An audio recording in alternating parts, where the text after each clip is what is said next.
ಕಿಡಿಗೇಡಿಗಳಿಂದ ದಲಿತ ಯುವಕನ ಮೇಲೆ ಮಾರಣಾಂತಿಕ ಹಲ್ಲೆ. ಘಟನೆ ನಡೆದು 6 ದಿನ ಕಳೆದರೂ ಆರೋಪಿಗಳನ್ನು ಇನ್ನೂ ಬಂಧಿಸದ ಪೊಲೀಸ್ ಇಲಾಖೆ. ಕೆಆರ್ಪೇಟೆ ತಾಲೂಕು ದೊಡ್ಡಸ್ವಾಮನಹಳ್ಳಿ ಗ್ರಾಮದ ಬೋರಲಿಂಗ ಹಾಗೂ ಕುಮಾರ ಎಂಬುವವರು ಕಳೆದ ಶನಿವಾರ ರಾತ್ರಿ ಕೆಆರ್ಪೇಟೆಯಿಂದ ಅವರ ಸ್ವಗ್ರಾಮಕ್ಕೆ ತೆರಳುವ ಸಂದರ್ಭದಲ್ಲಿ ಕುಡಿದ ಅಮಲಿನಲ್ಲಿದ್ದ ದುಷ್ಕರ್ಮಿಗಳು ಏಕಾಏಕಿ ಇಬ್ಬರನ್ನು ಅಡ್ಡಗಟ್ಟಿ ತಡೆದು ಮನಬಂದಂತೆ ಹಲ್ಲೆ ಮಾಡಿ ಮುಖ ಜಜ್ಜಿ ರಕ್ತ ಬರಿಸಿ ವಿರೂಪಗೊಳಿಸಿದ್ದಾರೆ. ಅಲ್ಲದೆ ಹಲ್ಲೆಕೋರರು ಒಂದು ಕಣ್ಣನ್ನು ಸಂಪೂರ್ಣವಾಗಿ ವಿರೂಪಗೊಳಿಸಿ ಹಾಳು ಮಾಡಿರುತ್ತಾರೆ.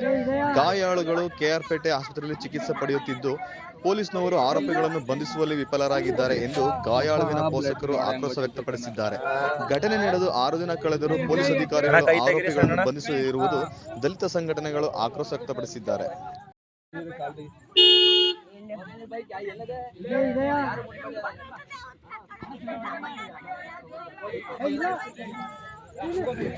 ಅಪ್ಪ ಬ್ಲಡ್ ನೋಡಿ ಹೆಂಗ್ ಗೊತ್ತಿದೆ ಕಣ್ಣ ಹತ್ರ. ಅಣ್ಣ ಕೈ ತೆಗಿರಿ ಸಣ್ಣ ಮದ್ವೆಯಾ ಇಲ್ಲಿ ನೋಡ್ಕೊಂಡು ಹೋಗೋ. ಇದು ಎಸ್ ಪಿ ಕಳ್ಸಿರೋದು, ಇದ್ರಲ್ಲಿ ಎಸ್ ಪಿ ಮೇಡಮ್ ಇವರು PSI ಕಳ್ಸಿರೋದು ಆ ಕಿಕ್ಕರಿಂದ. ಇವನ ಇಲ್ಲ ಇವನ ಇವನು ಇವನು ಇಲ್ಲ ಇವನು ಅಲ್ಲ ಇವನು ಇಲ್ಲ ಪಕ್ಕ ನೋಡ್ಕೊ. ಇಲ್ಲ ಇಲ್ಲ ಇರೋ ನಿಮ್ಮ ಸಂಖ್ಯೆ ಇದು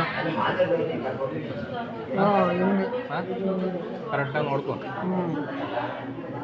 ಫೋಟೋ ತೋರಿಸು, ಅಲ್ಲಿ ಹಿಂಗೆ ತಿರ್ಸು, ತೋರಿಸು. ಇವನೇನ ಪಕ್ಕನ ಕಂಡು ಹಿಡಿತೀಯ ತಾನೆ? ನಿಜನಾ? ಅವರು ಅವ್ರು ಯಾರು ಅಲ್ಲ. ಇವನ ಜೊತೆ ಎಷ್ಟು ಜನ ಇದ್ರು? ನಿಮ್ಮ ಜೊತೆ ಇಬ್ಬರು ಹೇಳಿದ್ರು, ಅವ್ರು ನೋಡಲಿಲ್ಲ. ಇವನು ನೋಡಿದ್ದೀನಿ. ಈ ಪಕ್ಕನ ಯಾವ ಬಟ್ಟೆ ಹಾಕಿದ ಗೊತ್ತಾ? ಬೇರೆ ಬೇರೆ ಬಟ್ಟೆ ಅಲ್ಲ. ಇವನೇ ಪಕ್ಕ ಒಟ್ಟಿನಲ್ಲಿ. ಅವ್ರು 4 ಜನ ಇಲ್ಲ. ಅವ್ರು ಇಬ್ಬರಲ್ಲಿ ನೋಡಿಲ್ಲ ಇಲ್ವಾ? ನೋಡಿದಿಲ್ವಾ?